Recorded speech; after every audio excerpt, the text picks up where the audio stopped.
அன்புள்ள அப்பா, நான் கோவப்படும் போது நீங்க என்ன நினைக்கிறீங்க? நீங்க இவனை ஏன் பெத்தோம்னு என்னைக்காச்சும் யோசிச்சது உண்டா? நான் லவ் மேரேஜ் பண்ணிக்கிட்டா நீங்க என்னையே ஏத்துப்பீங்களா? நீங்க ஜாதி பார்க்கறத நிப்பாட்டணும். வாய்ப்பில்லை ராஜா, வாய்ப்பில்லை. ஏன் இந்த பையனை பெத்தோம்னு என்னைக்காவது நொந்து போயிருக்கீங்களான்னு கேட்குறாரு. இல்லையா? இல்லையே, அதெல்லாம் இல்லையே. இல்லையா? இருக்குடா. எங்கடா இருக்கு? நான் லவ் மேரேஜ் பண்ணிக்கிட்டா நீங்க என்னையே ஏத்துப்பீங்களாங்கிறாப்புல. அது மாட்டேன். இப்போ உங்க ஜாதியில லவ் பண்ணா ஓகேயா? சொல்லுங்க சார்.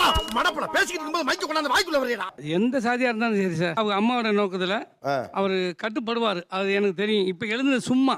நான் உங்ககிட்ட விளையாட்டா பேசுற புறாடிக்கு நம்பிட்டீங்க. உண்மையா எழுதுனீங்களா இல்ல சும்மா டெஸ்ட் பண்றதுக்கு எழுதுனீங்களா? இல்ல இருக்கு சார், ஐடியா இருக்கு. வெளியே வா, மம்பட்டி எடுத்து நடுமண்டு பொறுக்கிறீங்க. ஐடியா இருக்கான்.